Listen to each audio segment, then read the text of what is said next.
let me take all of you through a little different journey today, and then we will hop over to the exact opposite dimension of the journey, and somewhere in between create a very beautiful harmony and balance. India is supposed to be a land of wisdom. There are more religions which are born in India than the rest of the world put together. India has what is called as the 6 schools of philosophy. What is philosophy? Philosophy fundamentally means an understanding of anything. When the understanding is very deep, profound, complete, it is called philosophy. You and me can have our personal philosophies, and a personal philosophy would be a philosophy which is very, very deep and very, very profound. Something where if somebody debates with us, we can answer the questions that they might have in their mind. For example, I want to be in training. Now my philosophy is contribute more than you consume. Now somebody might have a doubt, okay, what if you contribute more and people take you for granted? Which means they do not believe in my philosophy. And my philosophy is contribute more than you consume in every relationship of your life, if possible, in the relationship with the divine also. And I can explain and I can express on why to me this is the right philosophy of life. Now this is a very narrow band. This is what is applicable to one human being, and that is Naren. When philosophy encompasses human beings, it becomes a larger philosophy, what is also called as public philosophies. India has 6 philosophies. I'll just explain to you what these 6 are, or I will tell you what these 6 are. Then I'll take you a little deep, just a little deep onto one philosophy, which is the context of these discussions today. As I explain the context in a little while, you will appreciate what we are discussing and you will be very, very glad that you came for today's life lesson. What are the 6 Indian philosophies? First is called Nyaya. I'll not explain too much, but I'll just tell you the names because we won't have time to go into the deeper explanations. First philosophy is Nyaya, which is based on the belief that everything in this world is justice. Then there is something called Vaisheshika. Then there is something called Samkhya philosophy. Then of course what all of us know is the philosophy of yoga. Now what we do as exercises is Hatha yoga, one part of yoga. It is not complete yoga. So there is a philosophy called yoga. Yoga speaks about the unison between Atma, Paramatma and stuff like that. Then there is a very interesting philosophy called Mimamsa. Mimamsa is so much born out of curiosity, and the 6th philosophy from India is called Vedanta. Now Vedanta is also something that many of us would have heard as a term. In Vedanta, there are some sects. 2 main things, one is called the Dvait Vedanta and the other is called the Advait Vedanta. The knowledge of Vedanta is derived from the Vedas and the Upanishads. Vedanta, we again not go too much in details because I don't want it to be a technical session. I don't want it to be purely knowledge session. I would like it to be a session where you understand something very deep.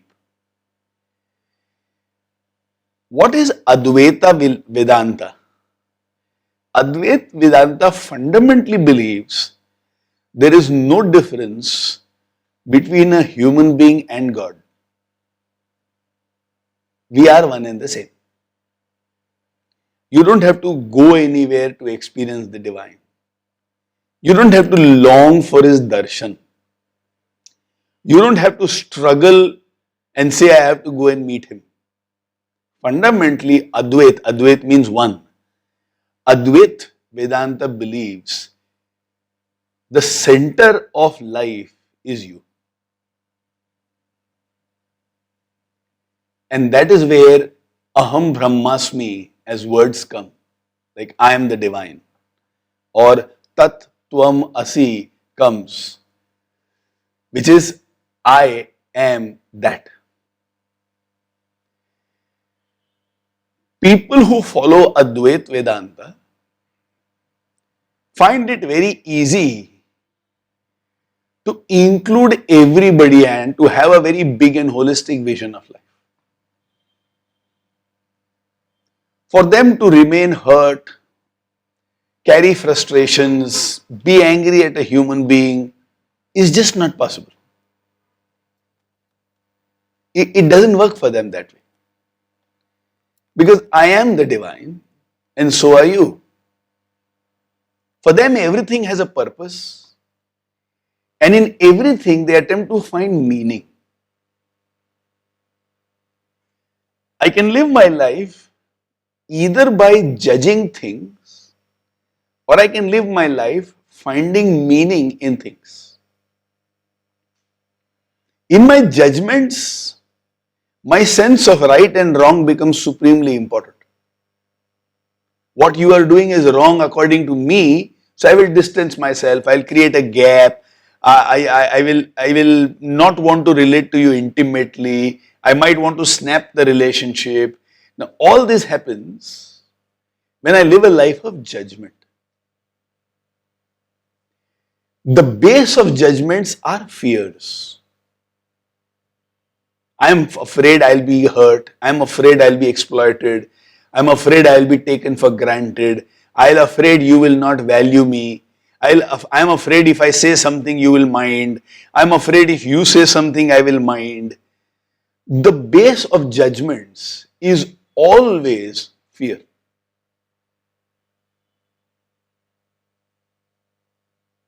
Do you know what is the core objective of any religion on this world?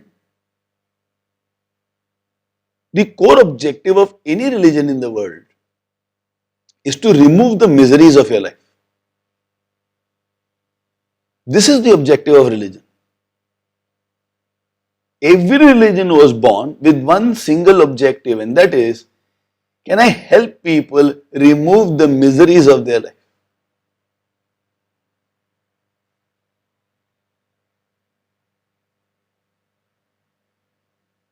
And spirituality is about, can I experience the divine? So religion and spirituality are complementary to each other. If I have miseries, I cannot experience the divine because I am judging. And when I am judging, understanding is not there. Therefore, it is impossible for me to find meaning in things or people or events.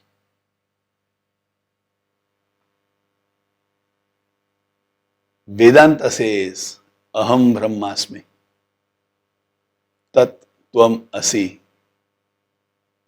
We are all from the same essence, and that essence is the power of consciousness. It is about me here and now. They say life is only possible in the now. The most important part of your life is the now. You just get the now right, you will get your life right. Just get your now right, and you will get your life right. When my now is wrong, life looks wrong. So if you look into this philosophy, you'll understand it is extraordinarily deep. Extraordinarily deep. And it is relevant to everyone, and it doesn't speak about religion at all. It doesn't speak about a form of God. It speaks about my relationship with the divine in any religion across the world.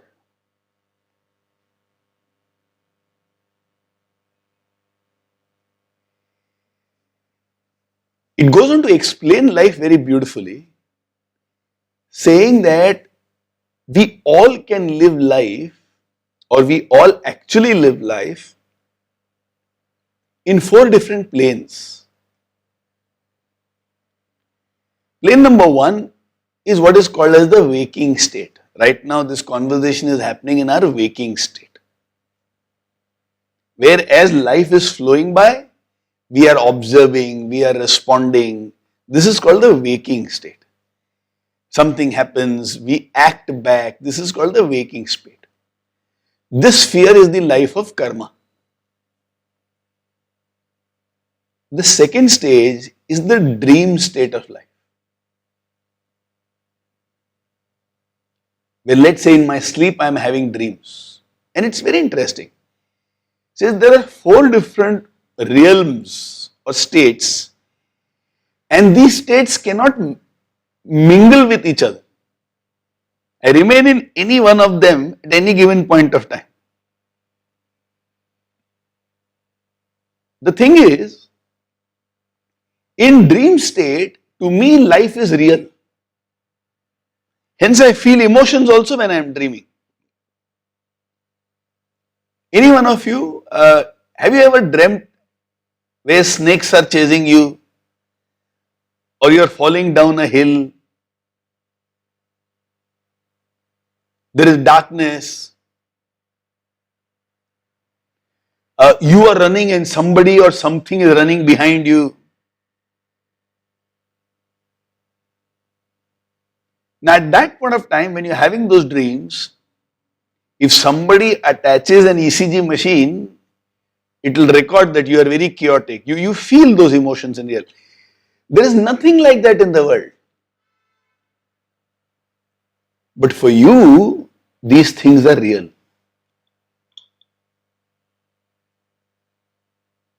This is the dream state. Now the dream world and the real world cannot merge, which means, let's say if you dreamt that you are having a grand buffet in front of you. When you open your eyes, you can't eat that grand buffet.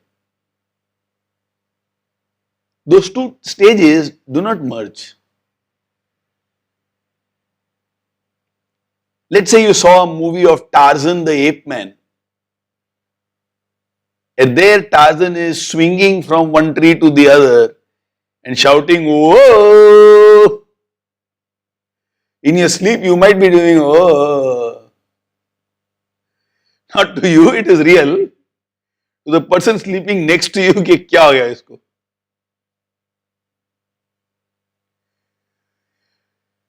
In your dream, you saw you are swinging brilliantly well. It does not mean when you wake up, you should give that a shot. You might land up in a hospital or inside a lion or a tiger's tummy as breakfast or lunch. Which means these 2 realms, they cannot get integrated. We live these 2 in different ways. Today we are not going to go deeper into then what are dreams, why these dreams, what is the significance of dreams. That discussion for some other day. The third stage is called deep sleep, where there are no dreams and you are not aware of what is happening at all.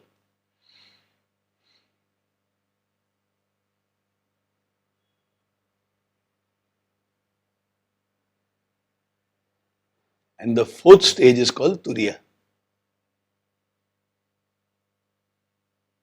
Turiya is where your senses may be withdrawn, but you are conscious of life. You are like at your peak alertness, where existential knowledge becomes available to you.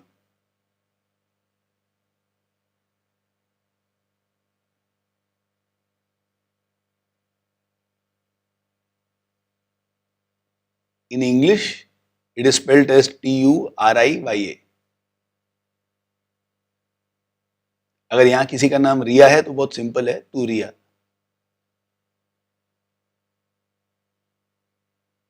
अगर दो रिया है तो two Riya नहीं,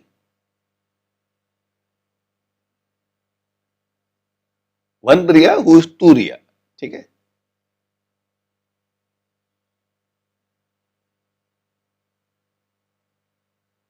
यार ये jokes ना मेरे को ऑफ ट्रैक लेके चले जाते हैं.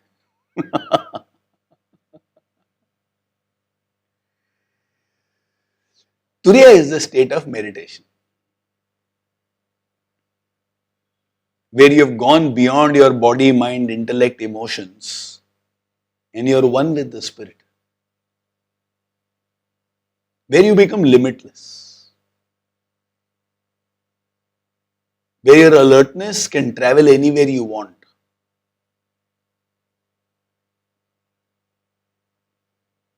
where you actually feel and experience what is the divine, where all differences or gaps, which is nothing but result of judgments, drop, where the observer is not there, only observation is happening, where the dancer is not there, only dancing is happening, where the meditator is not there, only meditation is happening. In Vedanta, the highest philosophy somebody can aspire to live, which breaks down all the shackles and all the judgments which limits us, is the experience of silence or the state of Turiya.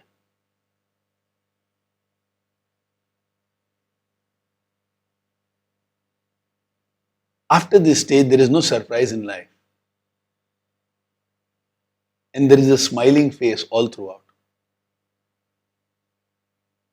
Joy overflows from the heart. And there is no differentiation in relationships. So there is nothing called my daughter or my child or your child or my parents. You start seeing everything as a leela, everything as a game. And you live life in ecstasy.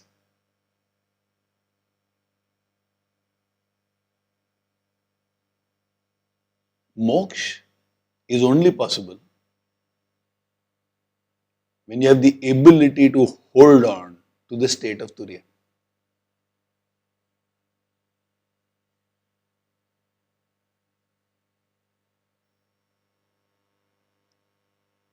This is what the philosophy of Vedanta is all about.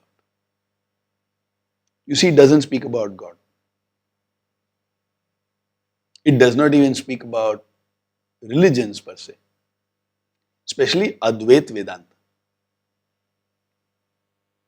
Then there is Dvait Vedanta. What is fundamentally Dvait Vedanta? Dvait means two. It means me and God are separate. We are not one and the same. He is the creator, I am the creation. The potter and the pot are separate, they are not one and the same. Is what the Dvait philosophy says. Dvait Vedanta led to the Bhakti movement.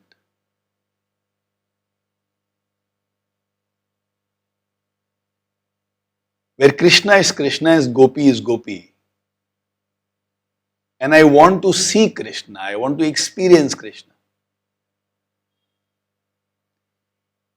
So when people would say, like let's say when Sharmaji would say, I want to see the divine, his approach to life, his approach to philosophy becomes Dvait Vedanta and not Advait Vedanta. And let's say if his bhakti is Krishna, he sees Krishna and helplessly can just start crying and cry endlessly. In that experience, he merges with Krishna and experiences the divine. For those moments, experiences Turiya.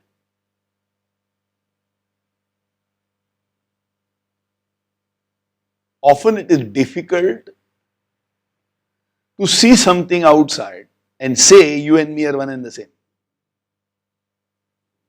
Because the eyes know you and me are not one and the same. You know this is your family, your husband, your wife, your children. You have gratitude for some people and you have hurt against some people because you have experiences like that in life. So bhakti is a little more practical and easy on the mind because you just need to surrender. And that is where religion then becomes necessary. If I believe in the Dvaita philosophy, that I am not God Baba, मैं तो पापी हूं, मैं भगवान किधर? Then you will need a religion for you to go closer to the divine.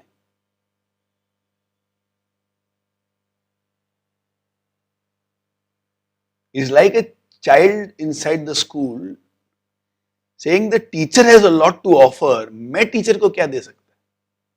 मैं भक्ति दे सकता, मैं सरेंडर दे सकता, मैं 100% कोऑपरेशन दे सकता हूं. But they are all knowing, all powerful. इसके अलावा देने के लिए कुछ भी नहीं है.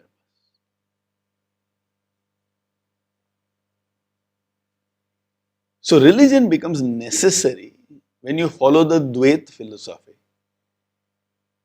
There I need something for me to surrender. If you follow the Advait philosophy, then you know it's about dropping your mind, dropping your intellect, dropping your emotions. And all this is possible by dropping your judgments. As long as I am a judge, as long as I want to label right and wrong, as long as I have my walls and filters,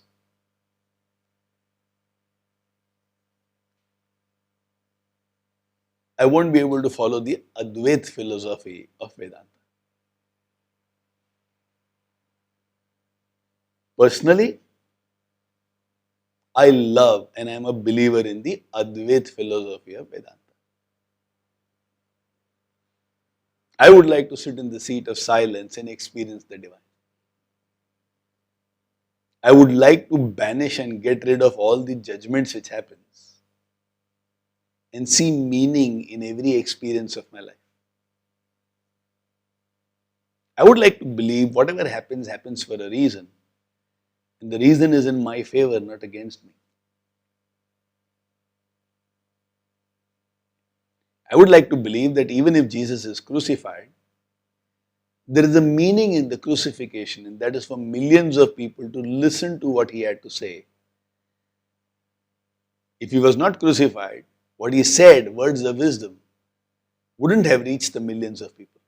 Because there was such intense tragedy and violence, people became curious to know what was he saying for which he was punished like this.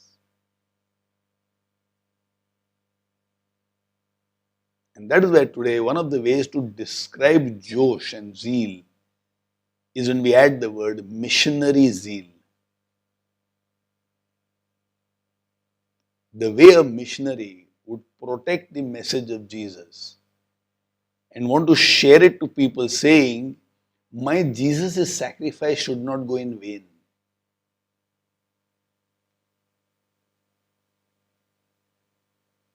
So even to that, to the suffering, there is a meaning.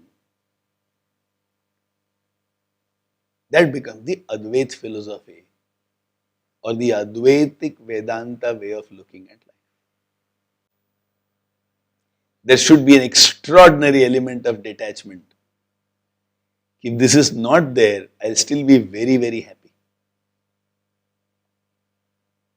Which means getting the best of the world within and getting the best of the world outside. आँख खुली है तो कुछ कमाल करेंगे और मजा आएगा. आँख बंद है, जो सर्वव्यापी है, सर्व संपन्न है, उसी का अनुभव कर लो और आनंद ले लो.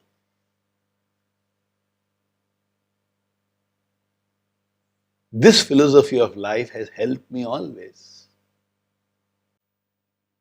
One of the signs of wisdom is how short are your sufferings and how long is your joy.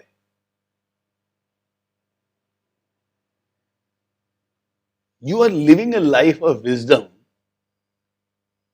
if your sufferings are like electrons, protons, neutrons. They are there but not even visible and insignificant in size.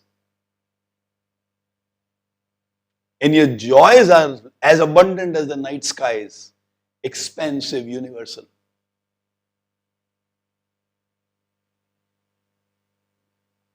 Meditation helps you become closer to that kind of a life.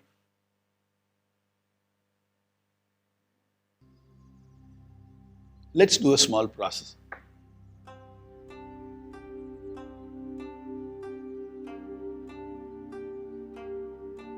What we're going to do is just chant these three words: Tat, Tvam, Asi.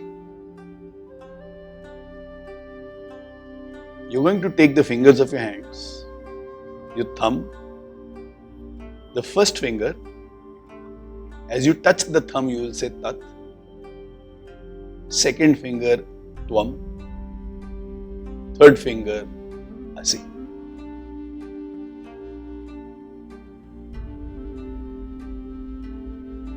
Tat, Tvam, Asi. Just a slight touch. Tat, Tvam, and Asi. You will say it soft. You will say it in a volume where you can listen to your sound. Nobody else can. Which means if somebody is 3 feet away from you, they won't be able to hear your sound. But you will be able to hear your sound. Your sound and this touch will become gentle anchors to remind us what is it that we want to experience.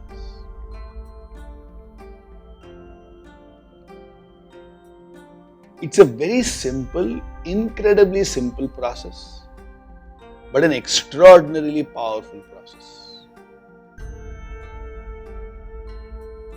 I will guide you in the pre and the post also, so close your eyes. Tat Tvam. T-V-A-M is Tvam. Tat is T-A-T. Tat Tvam Asi. A-S-I.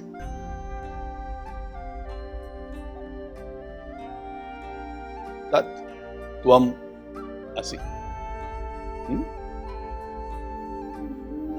Open palms,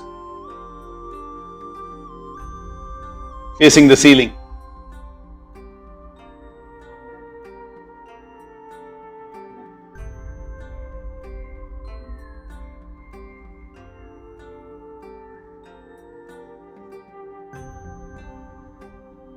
You can go very deep in silence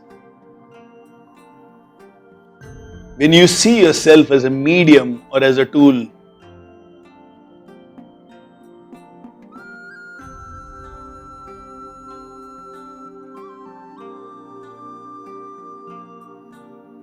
Electricity has the power to light up a space, but it needs that bulb which allows electricity to flow through it for illumination to happen.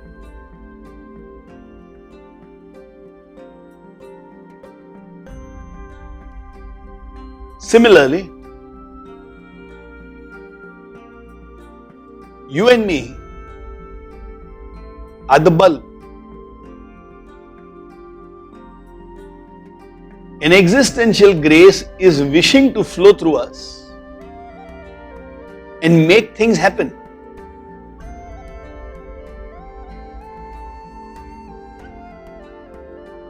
You can be the sun in many lives. For that to happen, you need to be open to receive the grace.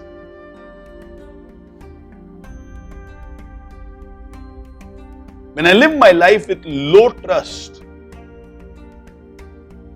I block the flow.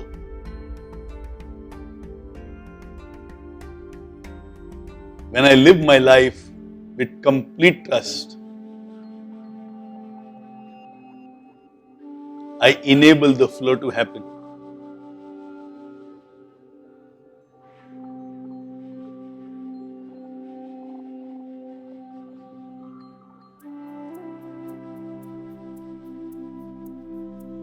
So drop all the blocks that you might have in your mind.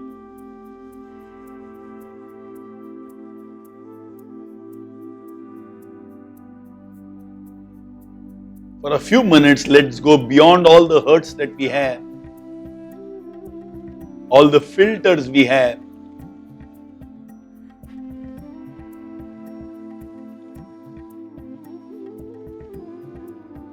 And say, flow through me.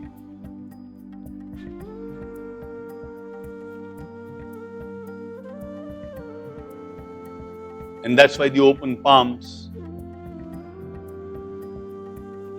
inviting the flow to happen.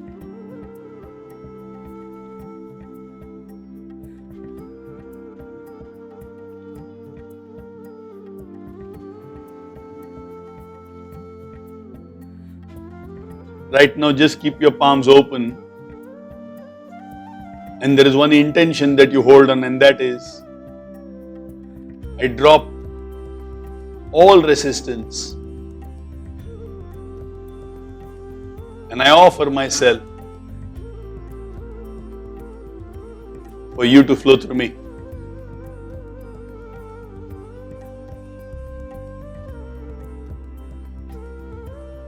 Please choose me and flow through me.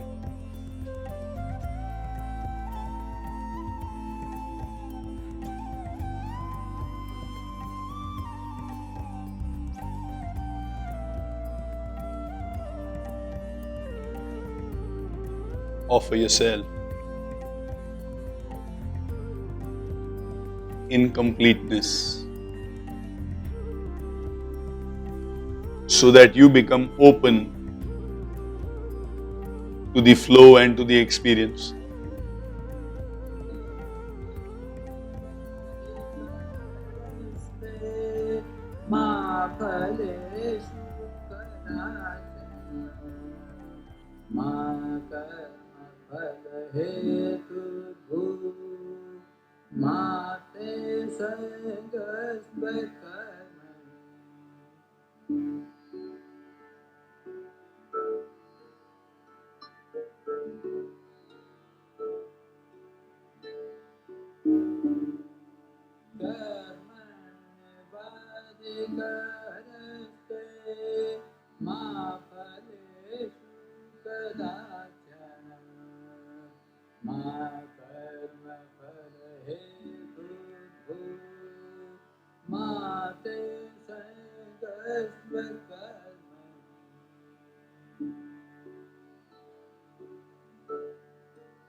Offer yourself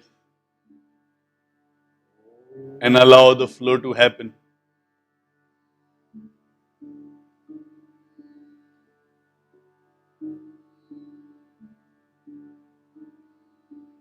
Visualize a slight sensation in the palms of your hand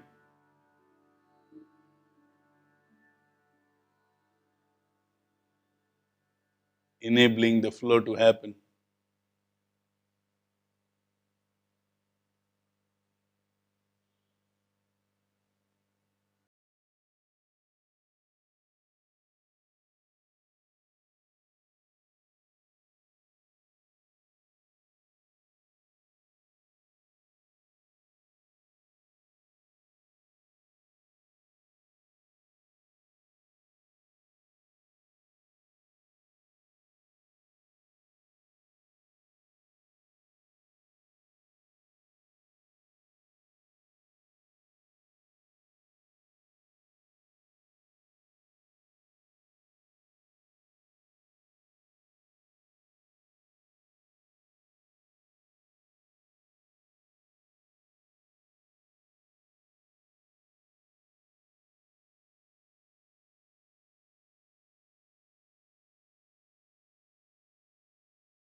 Shanti, Shanti, Shanti.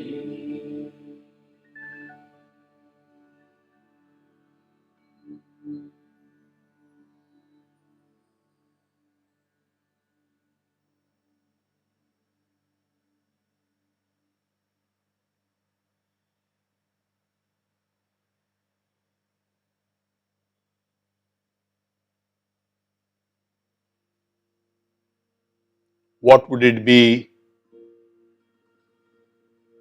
to experience that oneness?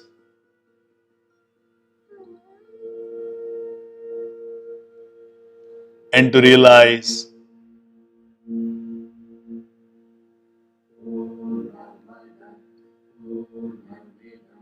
the essence of the Creator is with me and within me.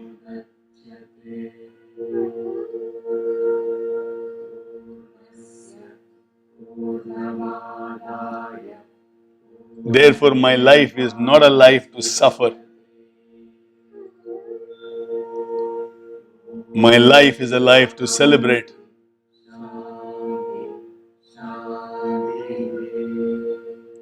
And be purposeful.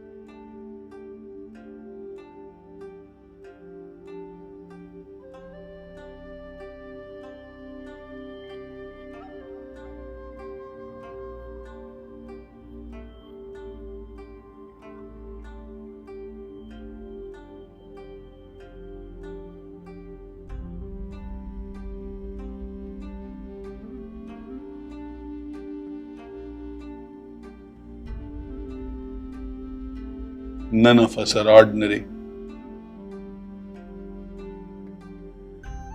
And none of us are supposed to struggle.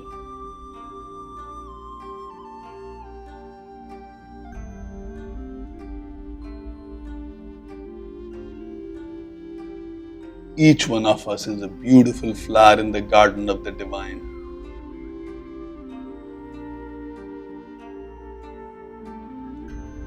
Offering our fragrance to all without reservations.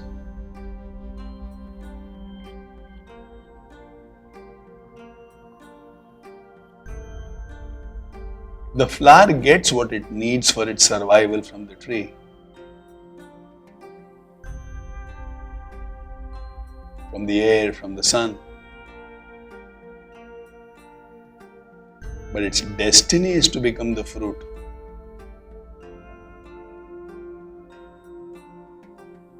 And contribute.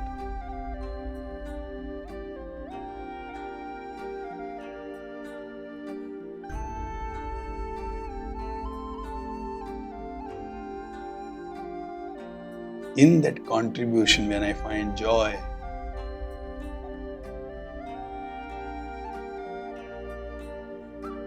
I find the purpose of my life.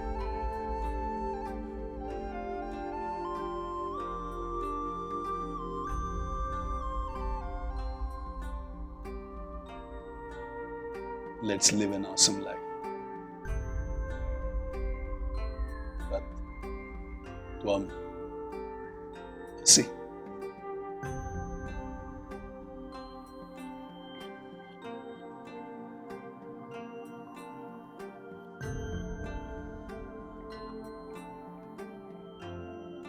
I am that. So are you.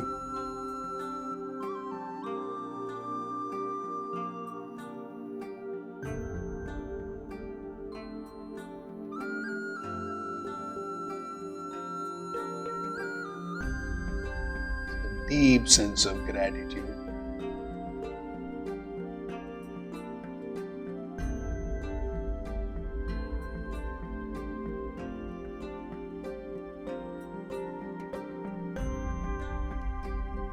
With a strong sense of, I'll stop my sufferings the moment I realize I'm suffering. And I'll find meaning in it.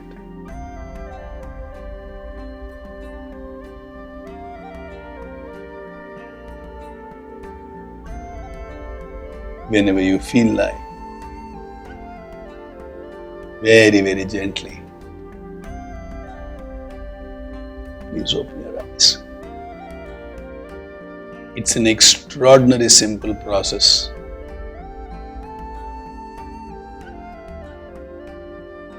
Wherever you are,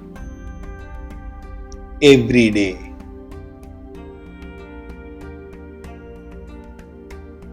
do this process. It's an extraordinary anchor. Wherever you are, every day, touch your anchor.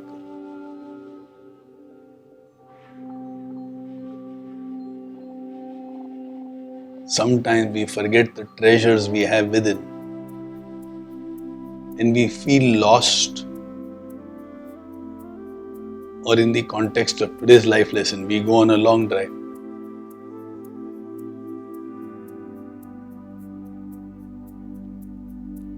And when I do these processes regularly,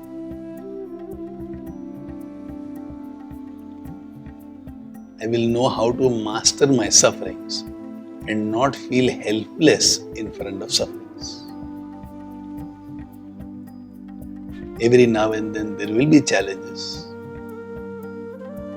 When I am striving to do something, there will be challenges. But I will not suffer. And that would be an awesome place from where we live our life.